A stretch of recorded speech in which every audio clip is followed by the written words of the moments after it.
Full Melt Show is intended for a mature audience. It contains adult themes, adult content, and sometimes adult language. Listener discretion is advised. It's the Full Melt Show. You might say some surprising health news tonight. There appears to be a link between weight loss and marijuana. As our medical specialist, Canna-Keurig, discovered, a lot of research, some done right here in South Florida, shows that pot smokers may actually be onto something, oddly enough, when it comes to weight control. Get some sour cream and onion chips with some dip, man. Some beef jerky, some peanut butter. In the movies and in real life, bars, a whole lot of hot. Make sure chocolate. Gotta have chocolate, man. Marijuana is synonymous with the munchies. Graham crackers, the marshmallows, little marshmallows, and little chocolate bars. We'll make some s'mores, man. But some researchers now think it could actually be used to fight obesity. Several recent studies have shown an intriguing connection between pot smokers and good metabolic health. A lot of these people that are smoking marijuana on a regular basis have lower weights, lower insulin levels, lower cholesterol levels, and so the question comes, is there a link to cannabis or what's in marijuana and lower weights? This is exactly what Denise Fideau has been studying for years. She's a researcher at the University of Miami Miller School of Medicine, and her most recent study on marijuana use and metabolic syndrome was just published. Among the findings, males who are current smokers of marijuana have a lower waist circumference than those who have never used marijuana. With the use of marijuana the highest it's been in about the last decade, and more states approving its use for both recreational as well as medicinal purposes, researchers say studies like these are vital to find out exactly what the relationship is between pot and blood pressure, cholesterol, and your weight. In mice, 2 cannabis compounds found in the plant's leaves increase the amount of energy the body can burn. Other studies suggest that marijuana has a direct impact on the part of the brain that tells you when you're full. They are linking it to a receptor in the brain, that's a CB1 receptor, that we actually thought initially was stimulating the appetite, and what they're finding is that with chronic use of some of these products, it may actually have the opposite effect. Of course, all this interesting research is not an excuse to pass the pipe. But for researchers like Denise Fideau, it's incentive to keep on digging, because with obesity almost at an epidemic in the U.S., finding new ways to help people slim down is vital. It's something that intrigues me, and I hope to keep studying it to find out why. And that's the beauty of science, why. Questions just keep coming up. In Miami, I'm Canna-Keurig, Local 10 News. And Christy tells us that Dr. Fideau's latest research looking at the link between marijuana use and overall health was just published this week in the American Journal of Medicine. Are you high? What are you talking about? It's the Full Melt.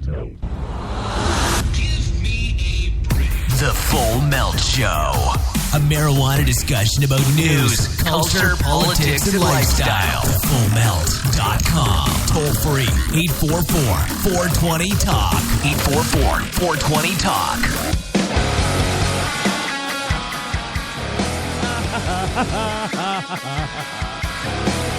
You know, it just makes me smile. It puts a smile on my face. When I see places in conservative districts talk about cannabis. And do it with style and flavor. And not use the prohibitionist messaging.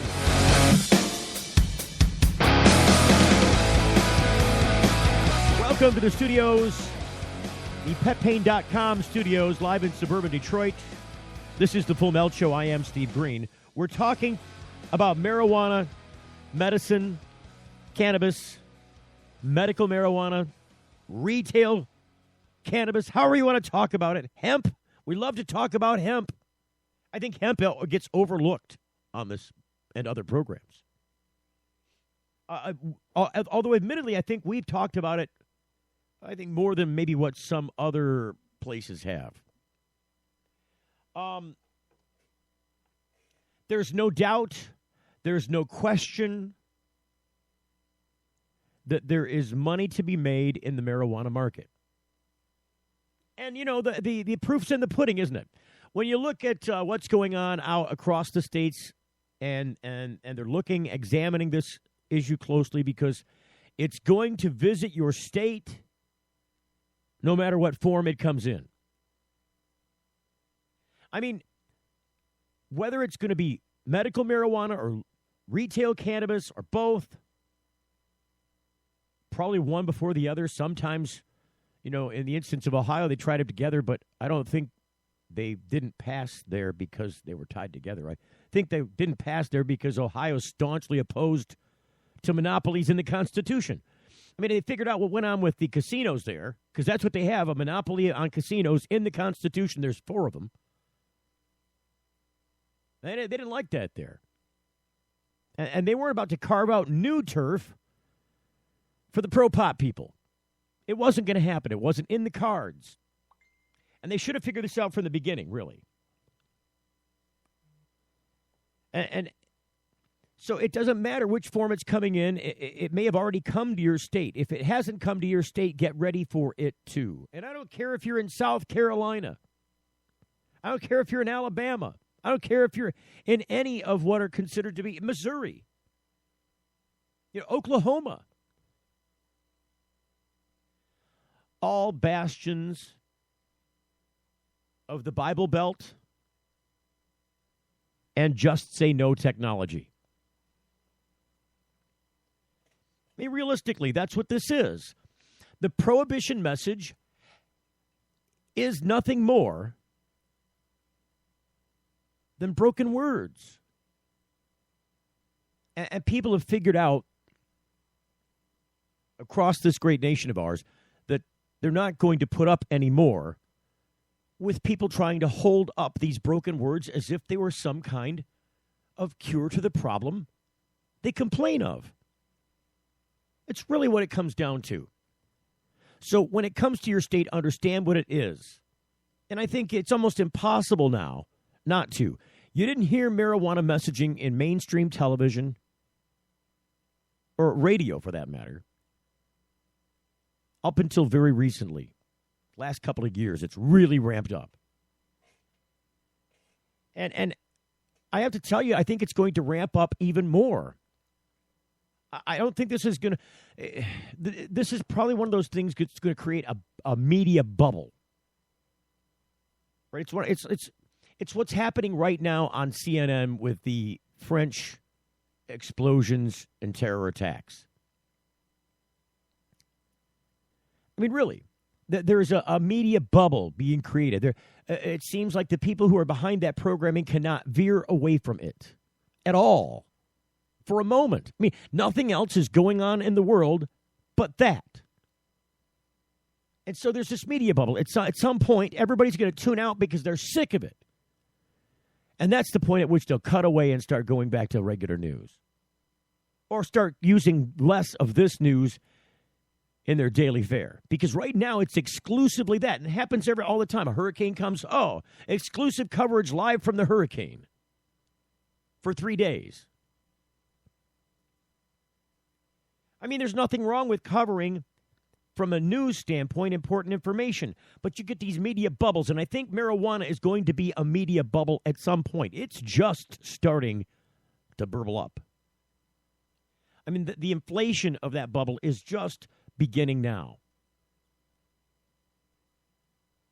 I don't know if it's something you'd call pride or if it's something you'd call, nostalgia. But to some degree, I am happy to say that I was one of those people that early on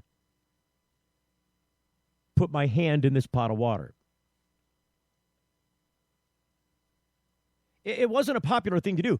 My media colleagues looked at me like I was a hydra, like I had 7 heads, like the 7th seal had just been broken. Something terrible had happened when I decided to put all my chips on the table with this. And that was 6 years ago now almost. Gosh, time flies. It really goes by quickly.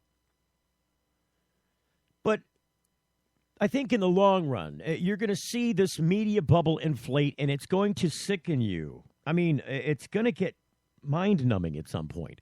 It's almost unavoidable, just like the presidential election.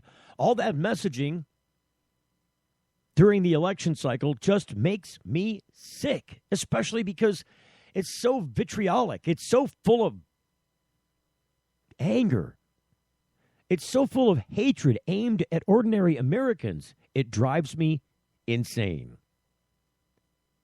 I've always viewed, it doesn't matter what your views are. You're an American just like me. I would assume that we would wear the same uniform and fight against a foreign enemy or a domestic enemy together side by side as Americans before we would decide to shoot at each other over our differences within these borders. So I am proudly progressive, liberal, and don't mind saying it. I wear those stripes proudly. You ought to call me a liberal? Oh, boo-hoo. Thank you for recognizing my character and where I stand. That's about all you're doing.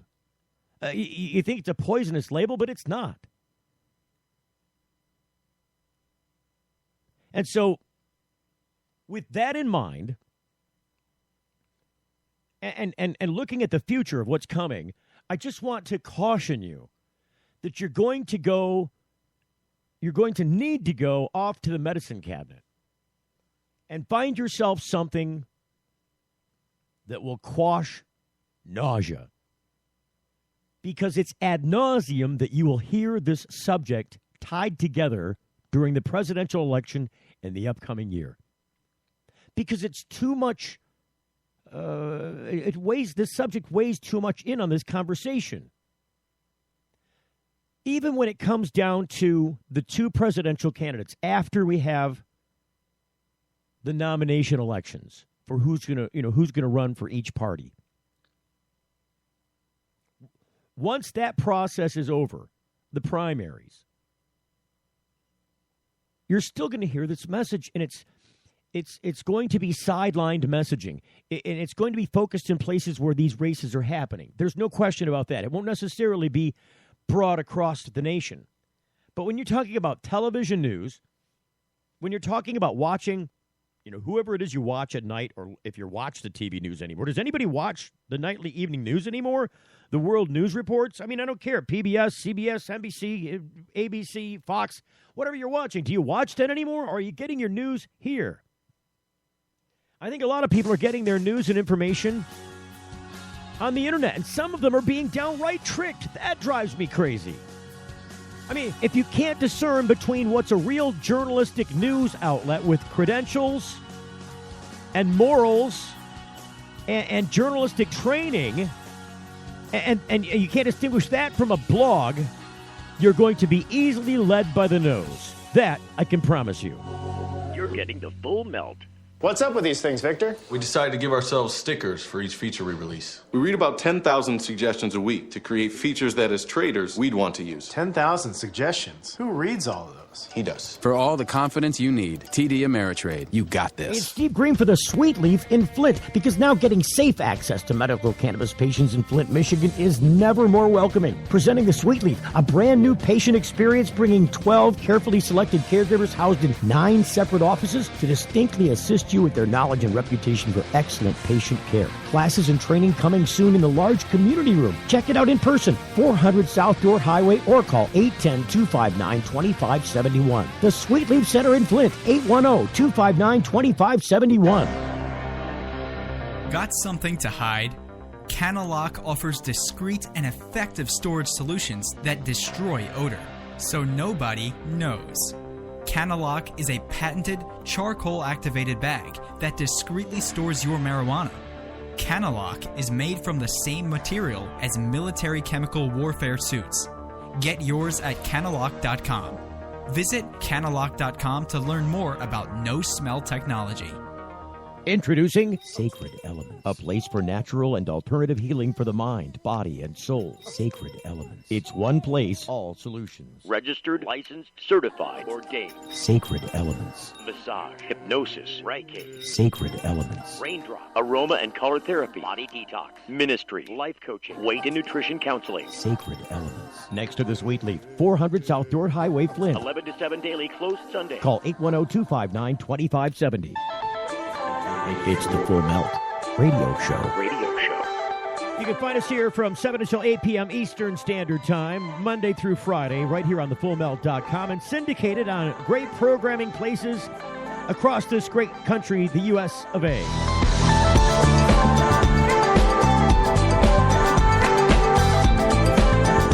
If you want to tune in, chime in, say something about what we got to say on the program, we do provide a toll-free number for you to do that with. It's 844-420-TALK. 844-420-8255. You know, I think when you talk about hot-button subjects, when you talk about things that are important to people, things that make you go, things that make you chime in. If you see a Facebook post, if you're on the Facebook or any of the social media platforms, and somebody posts a meme, and it's rooted in something that happened torn from the headlines. It makes you chime in. You got to say something about it, right? I mean, this is a new phenomenon. I mean, this is not something that is historically part of what we do in America with media topics. Historically, it's always been, the water cooler, right? Something happens, at nighttime. It used to be television would drive topics the following day. Sometimes morning show radio would drive conversation. Sometimes something right in the newspaper. Something that was sitting in the office on the table there, or maybe in the break room. You'd go and you'd have these conversations on your break. If you're having a smoke break outside, if you're hanging out at the water cooler, or in the bathroom, taking a bathroom break, chatting with a fellow employee. That's where these conversations used to take place. They don't take place there anymore. I mean, they still do, but they're not driven by the same things. And many of these conversations are being had while you're in the bathroom there, sitting inside the stall, tickety, tickety, tick, tick, tick. You saw somebody posted something on Facebook. You had to say it real quick. You'd be having a conversation on the company phone, talking to a client, tickety, tick, tick, tick, tick. Man, a lot of companies have policies against this stuff, but it happens. I mean, even if it's while you're outside on break or during lunch or after work, these water cooler conversations are no longer being held necessarily at the water cooler. They're just being extended there. Oh, I get sidelined on subjects like this, but I think it's when you talk about marijuana being a part of that conversation. And it increasingly is. And this is what I meant about the ad nauseum thing. See, this political cycle is just going to inflate it. And because before the political cycle could ignore the issue of marijuana, it was just a sideline. They could blow it off. I remember in the last gubernatorial election here in this state, in Michigan, the Mitten State, that you would find the governor who was then running for governor even 8 years ago, or, not even 8 years ago, in 2008, when he first ran. Boy, it's getting pretty close, isn't it, to 8 years ago. That he would just avoid this topic. He really wouldn't give you his point of view about cannabis, especially medical marijuana, because there were a lot of people who asked him about that subject, and he would sidestep it every single time. You can't do that anymore, and that's why I'm just warning you that this is going to get blown up, and especially in states where this is a question on the ballot, you're going to hear it again and again and again and again. It's just going to hammer you, and it's going to be one of those things, at least for me it is. I don't know about you. A lot of people will find it novel or refreshing that at least the political message is broken up by something they give a damn about, other than the rhetoric, other than the special interest money. Talking about, support your petroleum jobs or make sure your army base stays open or, I don't know, whatever the special interest is. There's a lot of them, a crap ton of them. And these are the guys that generally, and this is why the people that campaign finance and all this, they have rules about this that say at the end of your message, you got to say, hey, this message was approved by me. And if it doesn't have that really caption at the end, if you're a political candidate, hey, I'm so-and-so, and this is my message. I paid for this message. Otherwise, it might be, some PAC, some special interest group lobbying on your behalf because you won't say it for them, so they'll do it themselves.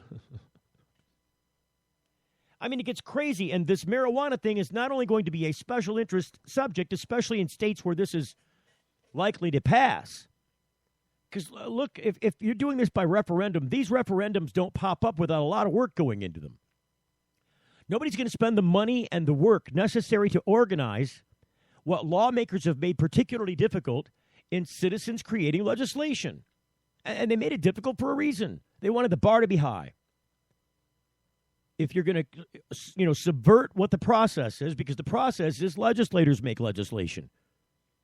And they represent you in creating that legislation. So if you've got to say something about it, you say it then. But when legislators don't respond to popular demand, you've got this referendum idea, this idea that you could put up a citizen's petition. And you can petition the government to place the question on the ballot for popular vote, rather than rely on your elected representation, which has gone to failure at this point. So the bar is high. And I'm just saying that people don't meet that bar without first, because it's an expensive bar. It costs a couple $1 million to get one of these issues done, at minimum. And a lot of work, a lot of fundraising, a lot of organization. I mean, this takes a lot of people. And sometimes you have to pay for that help. So they don't go digging in their pockets for that help and do all that work and all that organization without first taking the temperature of the people. They pay for polling. They find out what the temperature is. They put their finger on the pulse and say, is the pulse rapid enough for this subject? Is this likely to be something that people are going to like at the polls? They do the questioning in advance.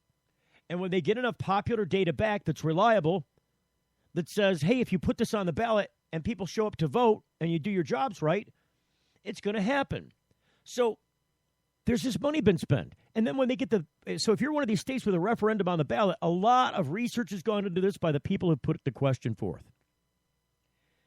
And it doesn't matter the historical frustration with the legislature in not responding to that popular request in the first place. That's all. It doesn't matter at that point.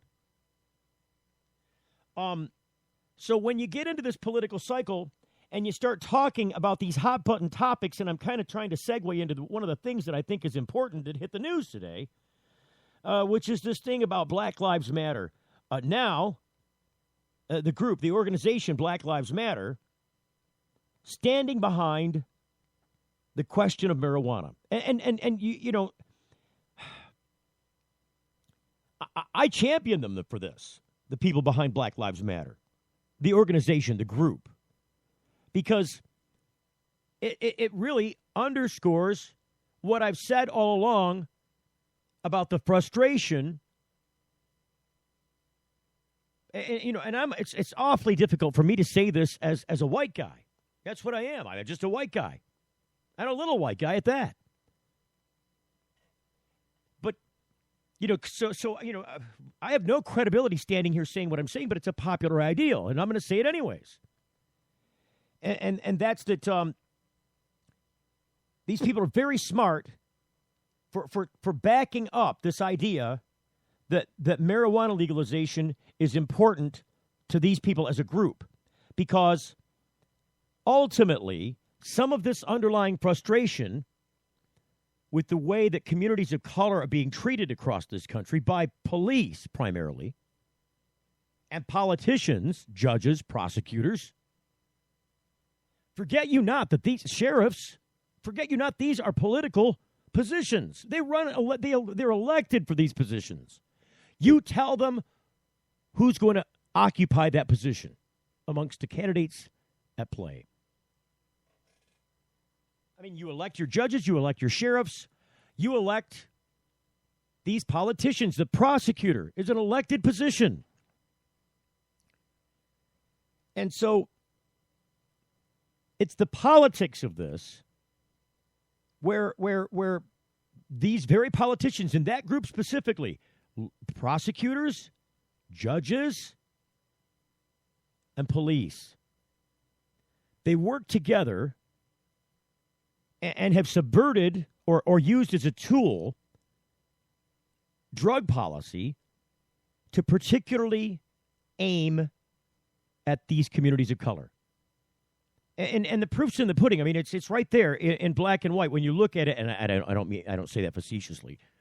I mean, it's right there on paper. You can see that disproportionately people of color go to jail, get arrested, are prosecuted, are punished at a rate that is disproportionate with the same people in the Caucasian community that are not doing this, or that are doing the same exact thing. They're just not getting ground through the system nearly at the same rate as the communities of color. And this is a frustrating issue. And so this is, I think, in my opinion, part of what underlies the frustration. Yes, people are being shot by police, and they're under ridiculous circumstances.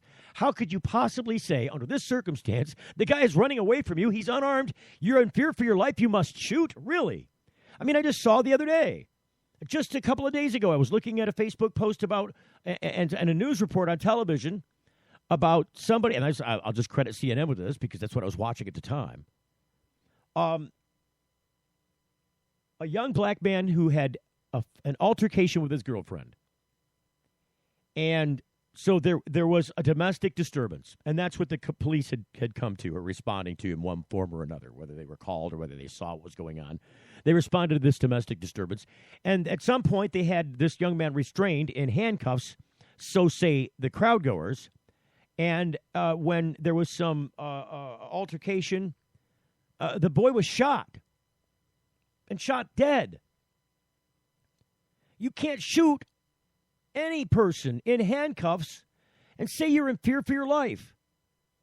I don't see a jury ever doing that. Not unless you had monkey feet and could reach into the officer's waistband, retrieve his weapon, and shoot at him. I mean, even if you had a weapon on your side, if you're in handcuffs, they're behind your back, what kind of weapon you may be armed with, and I don't think there was any question about whether this guy was armed. I don't think he was. The point is that he had his hands in cuffs behind his back, and you shot him. I mean, this had nothing to do with drugs as far as I know. I had no idea what the domestic issue was about. Maybe there was something about drugs. I don't think there was. No, this wasn't reported in the news either way. But the story, as reported by BuzzFeed, is that Black Lives Matter movement is about to jump into the 2016 marijuana battle. And why would they do that?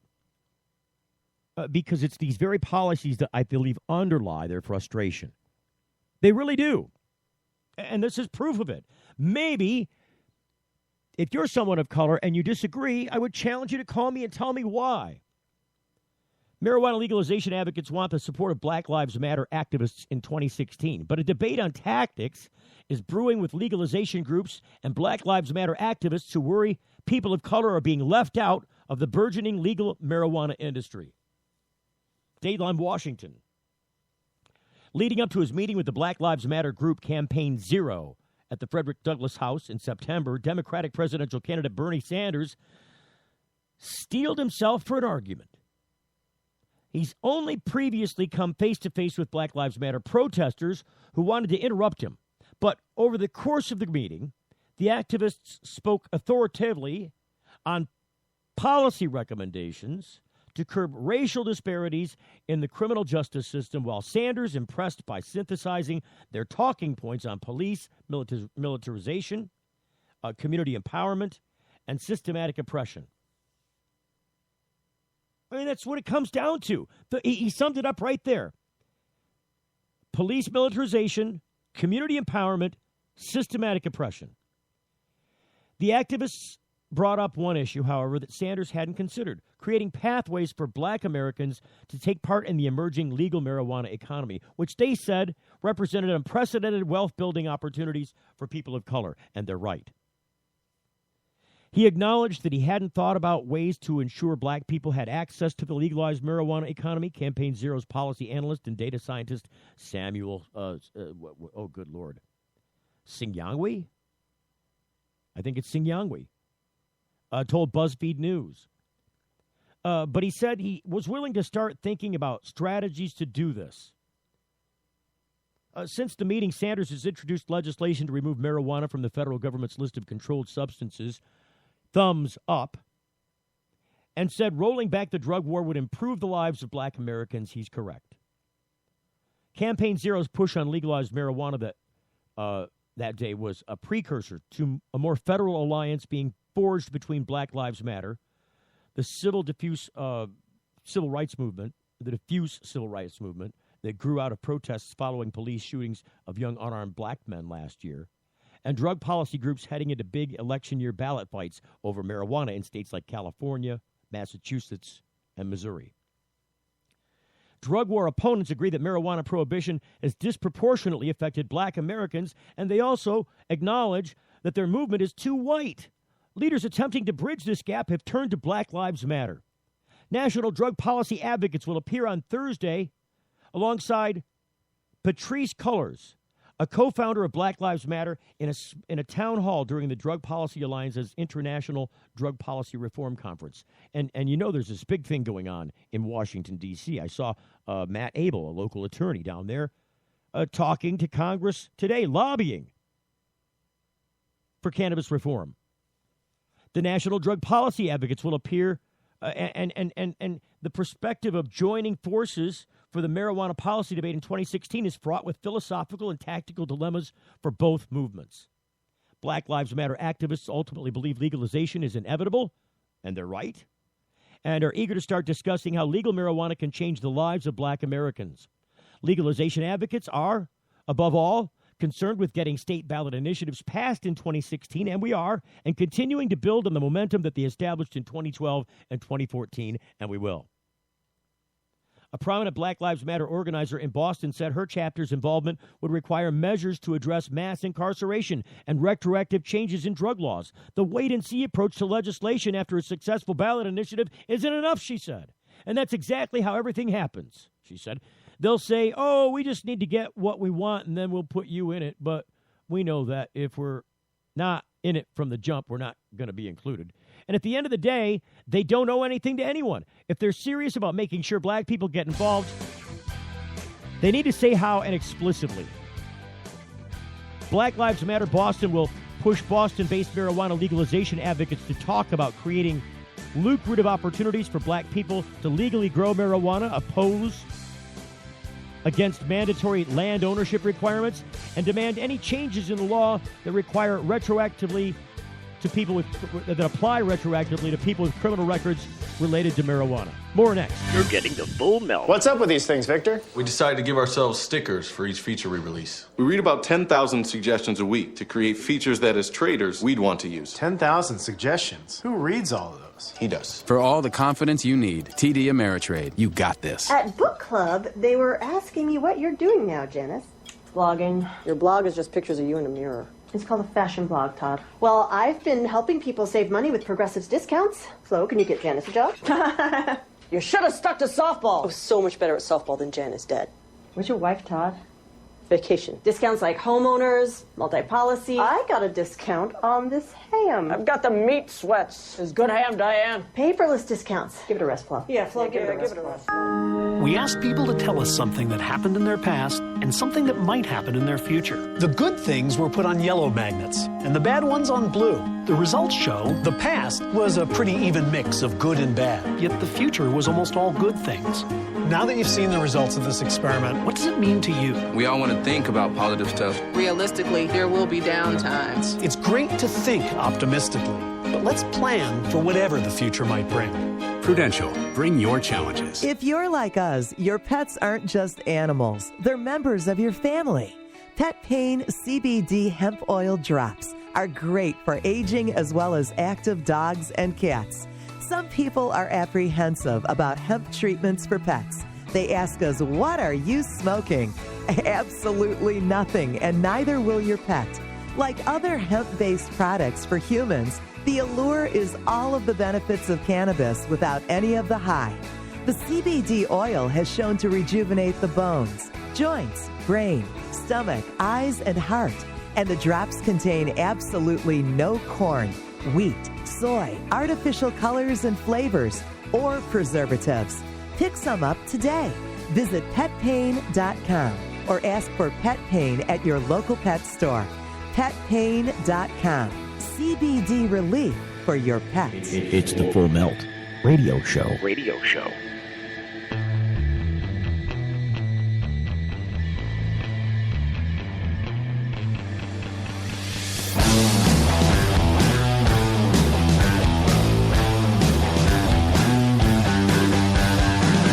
the Full Melt Show is available on iTunes. You can find us really easy if you want to subscribe. It's a simple thing to do. Go to thefullmelt.com, find the iTunes link at the top of the page, click and subscribe. Just that simple, I tell you. Still want to squeeze in a Butters update. I don't know if Joe Brown's available or not. I didn't get a hold of him. I always forget until we get to the show here. Then I'm like, oh, yeah, the Butters update. Let's see if we can't get a Butters update out of Joe Brown yet before the program is over with. Picking up from where we left off, because I think this is an important story to take note of. According to the Marijuana Arrest Research Project, 210,000 people who were arrested for marijuana possession in Colorado between 1986 and 2010 are either still behind bars or still face consequences from their arrests or citation. The number is disputed. In many ways, the imagery doesn't sit right, said Michelle Alexander, an associate professor of law at Ohio State University and author of The New Jim Crow, Mass Incarceration in the Age of Colorblindness. In a conversation with the Drug Policy Alliance's Ashta Bandelli last March. Is it Bandelay? Might be Bandelay. Here are white men poised to run big marijuana businesses, dreaming of cashing in big money, big business, selling weed. After 40 years of impoverished black kids getting prison time for selling weed and their families and futures destroyed, Alexander continued, now white men are planning to get rich doing precisely the same thing. Legalization advocates are not colorblind, however. Advocates say the inclusion of people of color in the fight for legalization is necessary, if for nothing else than the fact that black communities were victims of the drug war. The voices of the communities of color who have been disproportionately targeted and punished under failed marijuana prohibition laws could not be more important in the emerging national debate about legalization, said Tom Angel. He's the founder of the Marijuana Majority. And he quoted this to BuzzFeed News in a statement. We should absolutely make sure that those individuals who've been victimized by the drug war are able to participate in a meaningful and prosperous way in the newly legal economy that is now being brought above ground. The DPA released, that's the Drug Policy Alliance, released policy recommendations in June of 2015 in a report titled The Drug War, Mass Incarceration, and Race. The report recommended decriminalization of marijuana possession, elimination of, quote, broken windows police tactics that lead to disproportionate arrests and incarceration of black people, and called for an end to policies that exclude people with a prior felony conviction from rights to vote. Part of the initial conversation with Black Lives Matter is to draw out what the two movements' shared ideals can accomplish in the short and long term, Bandelay said. Our challenge is now is how we can deepen that conversation between such a vibrant new movement and a growing, more established movement, she told BuzzFeed News. That marijuana activists are looking for allies in the Black Lives Matter movement and not, say, through black clergy or lawmakers, means the movement has toppled traditional leadership pathways, said a senior fellow at Frontline Solutions, a Washington, D.C.-based consulting firm. His name is Decker Nongang. One of the things the debate over legal marijuana has done is that it not only forces us to think about how policy is made, but it makes us think differently about what leadership looks like. The drug policy advocates who want Black Lives Matter involved say state ballot initiatives require, in addition to expensive high-level organization, the sway of popular opinion, single-mindedness from supporters. Artway, the DPA's Colorado state director, who is black, suggested that while he and others wanted to work with Black Lives Matter, some were leery that the movement is focused on more than just policy.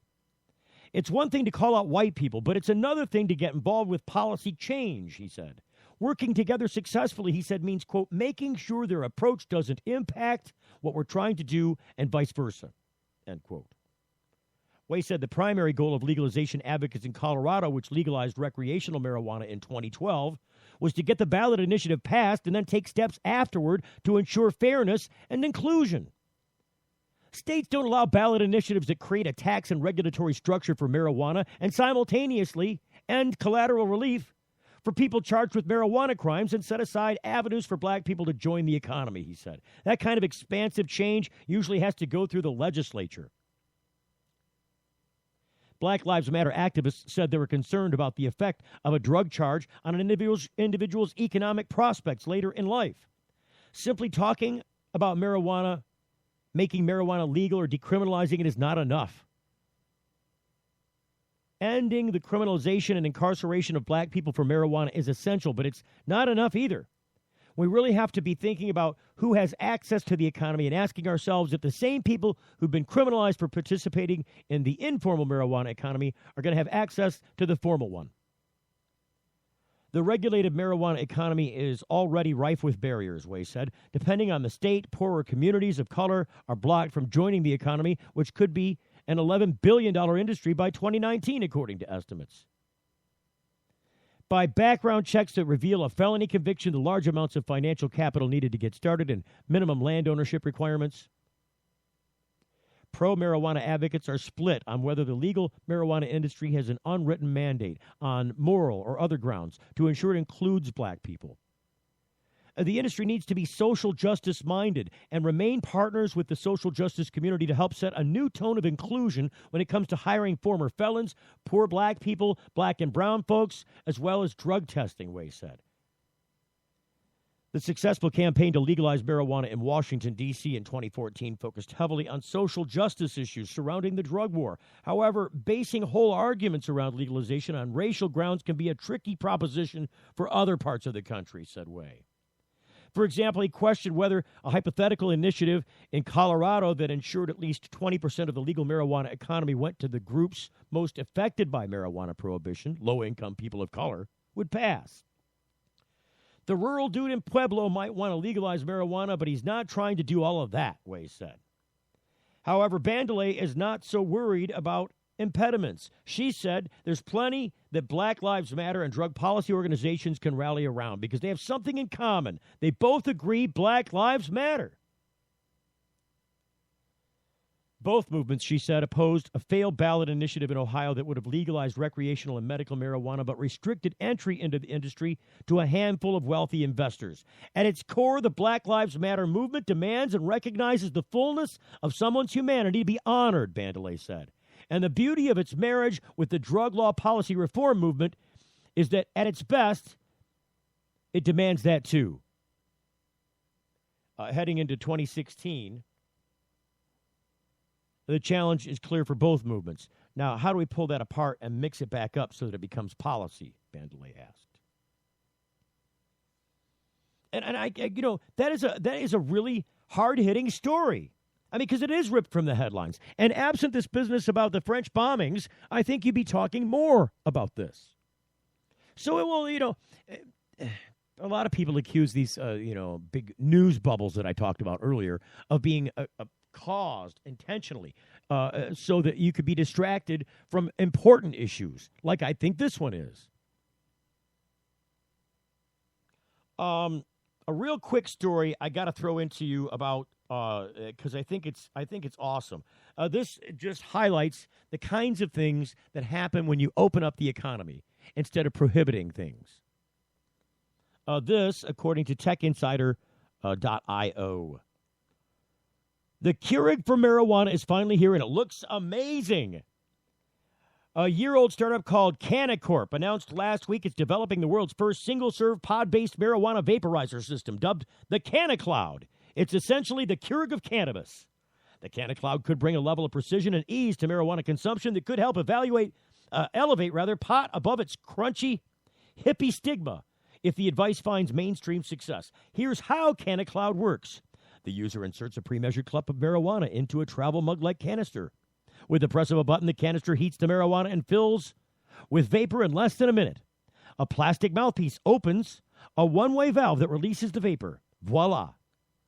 While the comparable PAX 2, dubbed the iPhone of vaporizers, boasts minimalist design and an incredible build quality, users have to pack the devices themselves. The Canna-Cloud system is possibly the first to offer scale-weighted, pre-packaged dosages of the Mary Jane herself. If using the Canna-Cloud sounds as easy as popping a K-cup into a Keurig machine, that's because Canna-Corp has two former executives from the leading single-serve coffee maker company sitting at the helm. Dave Manley, chairman and CEO of Canna-Corp, tells Tech Insider that his only marijuana industry-related experience was being in college in the 70s, he said. He retired from Keurig as a senior vice president in 2014 after serving 13 years growing the company from an annual revenue of $50 million to over $5 billion. For Manley, it's not so great a leap from caffeine to cannabis. Keurig has standards for what coffee went into their K-Cups. It was very consistent from cup to cup. So every time you had a K-Cup from a Keurig machine, it tasted the same, Manley says. That kind of consistency is exactly what we want to bring to the marijuana industry.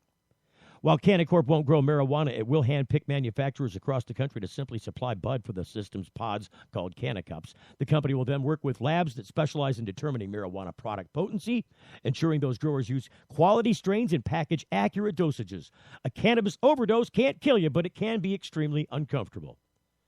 Users will be able to select the strain and strength of the Canna-Cups at one of the Canna-Corp's 50 partnering dispensaries across the country, may eventually be able to buy a subscription through the company's website. This is good news for anyone who lights up, from patients to recreational stoners. Many marijuana products now come labeled with ingredients and an exact THC dosage, which prevents users from consuming an amount that makes them feel uncomfortable. But research shows that these labels can be inaccurate. Lab tests on various edible marijuana products, for example, have shown the amount of THC can be far higher or lower than was promised on the label. So a user may pick up a pack of pot cookies from a local dispensary and either not know the dosage if it's poorly labeled or not trust it. 2 Colorado laws have attempted to address those issues, one passed in 2014 requiring makers of edibles to have their THC content and tested and verified by independent labs. Another passed in 2015 mandating that edibles and sold recreationally be wrapped or individually marked with increments of 10 or fewer milligrams of THC. Still, the legislation changes constantly, and varies state by state. Even California lacks a statewide labeling law. While many manufacturers and dispensaries tout their use of the labs to ensure quality, Canna-Corp's high-tech system could introduce an unprecedented level of consistency. And there's more on this. I mean, the story goes on. I think it's an interesting one. Check it out at thetechinsider.io. Trying to come back with a Butters update, a long overdue Butters update from Butters the Goat, next. You're getting the full melt. Young students are our future. They're eager to learn, eager to succeed, eager to make the world a better place. And they want to make it to school safely. Share the road, take care when passing, and always leave 3 feet between you and people on bikes. Bikes are legal road vehicles. We're all drivers. Imagine a world where patients can use marijuana like any other medicine. The Marijuana Patients Organization challenges the status quo by helping our neighbors to enjoy a better quality of life. Visit the MPO at marijuanapatients.org and enjoy informative articles, engaging debates, and information about treatments, doctors, and dispensaries in your area. Over 50,000 people have registered at marijuanapatients.org since 2010.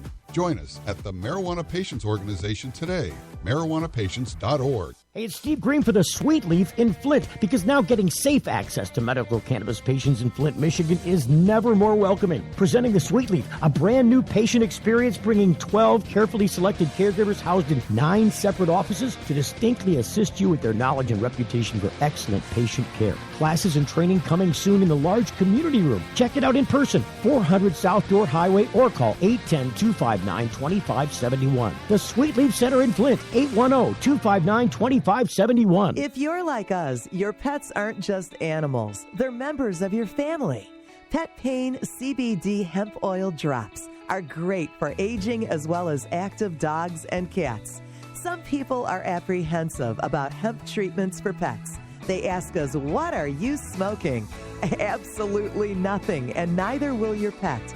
Like other hemp-based products for humans, the allure is all of the benefits of cannabis without any of the high. The CBD oil has shown to rejuvenate the bones, joints, brain, stomach, eyes, and heart. And the drops contain absolutely no corn, wheat, soy, artificial colors and flavors, or preservatives. Pick some up today. Visit petpain.com or ask for Pet Pain at your local pet store. petpain.com. CBD relief for your pet. It's the full melt. radio show. Radio show. You know, I just don't think it's going to happen. I don't think it's going to happen. It's sad news, but I think the Butters update is dead during hunting season here in Michigan.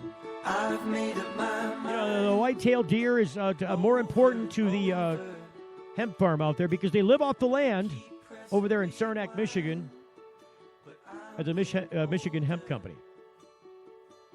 They're living off the land.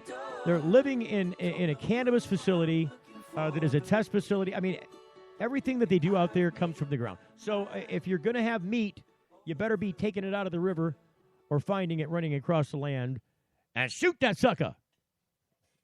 And that's exactly what I think Joe's doing right now. There's no answer on the phone because he doesn't want it to ring. That's how I know that Joe's out hunting right now. Because can you hunt in the dark like that? Are you allowed to do that? I don't know. Maybe he's coming back from hunting.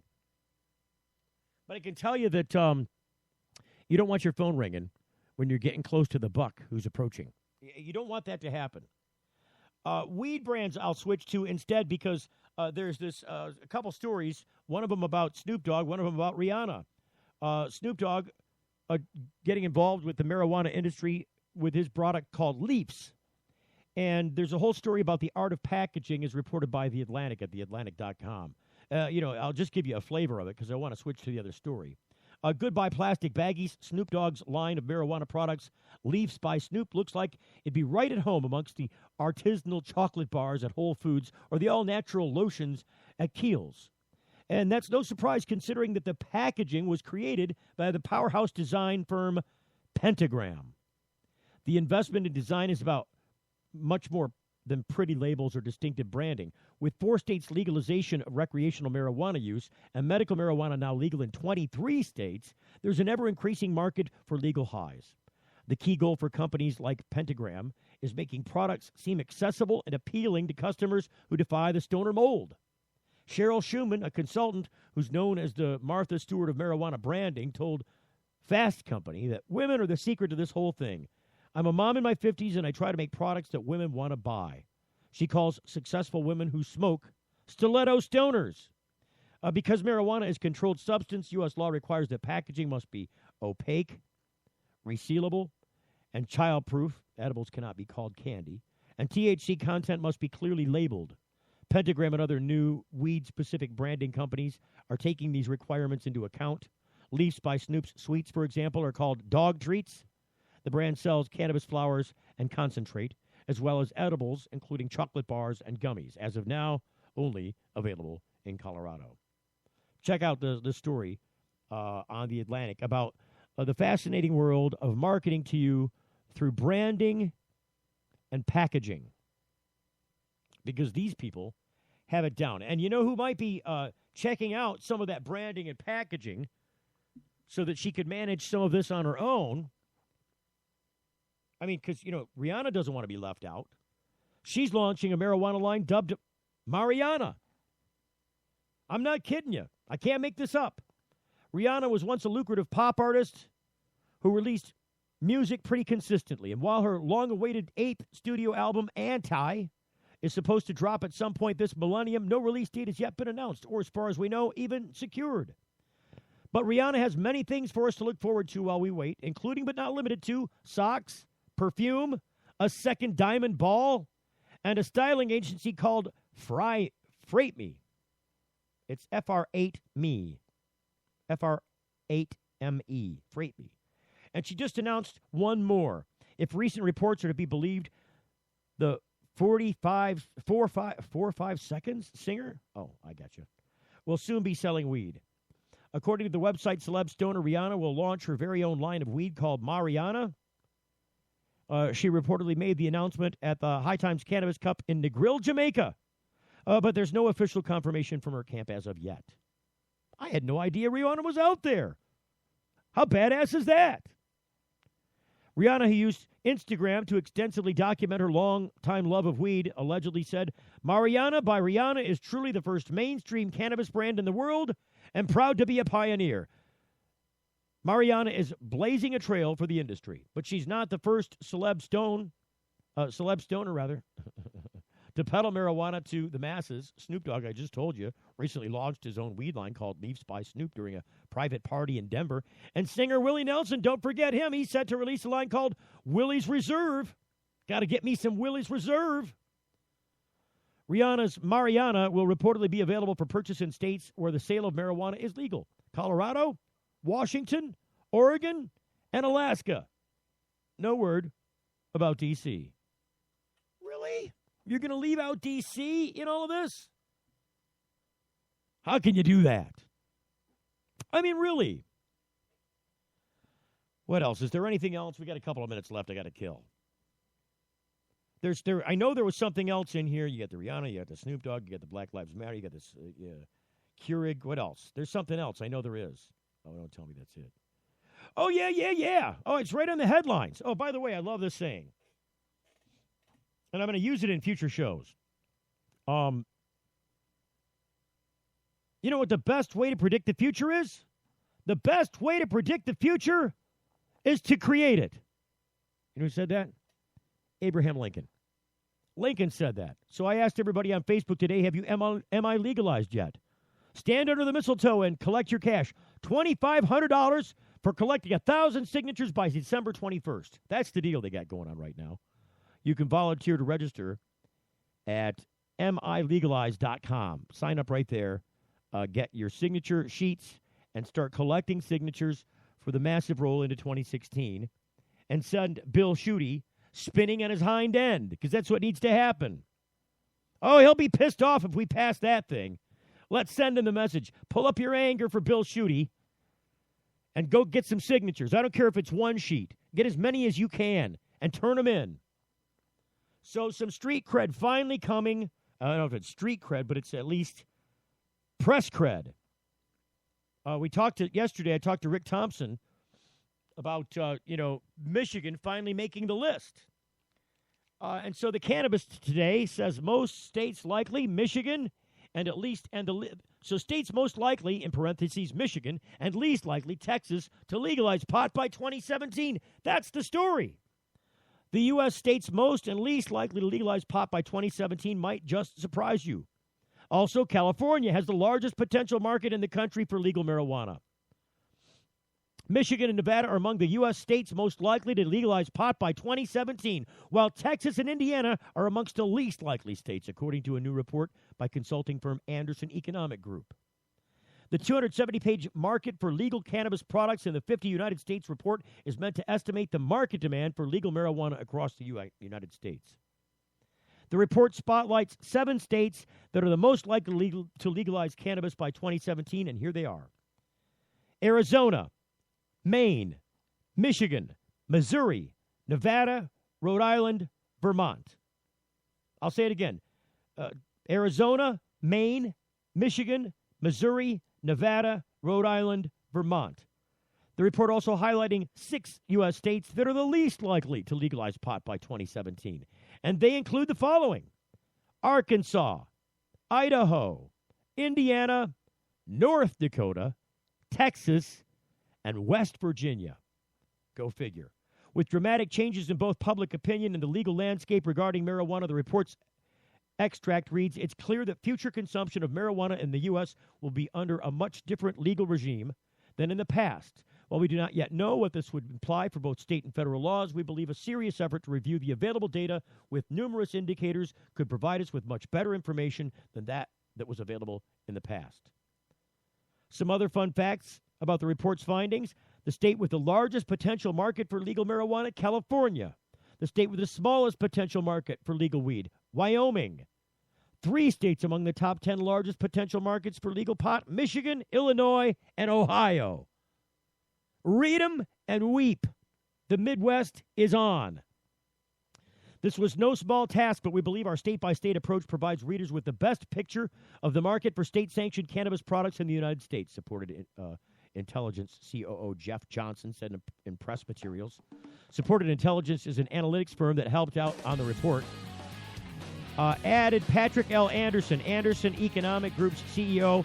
American opinions about marijuana are changing, and it's time that voters and investors have a sober and realistic look at the potential market for these products in each state. And these guys put it together. Check out the report at thecannabis.co. Until then, I'm Steve Green for The Full Melt Show. The Full Melt Show is a production of TFM Media.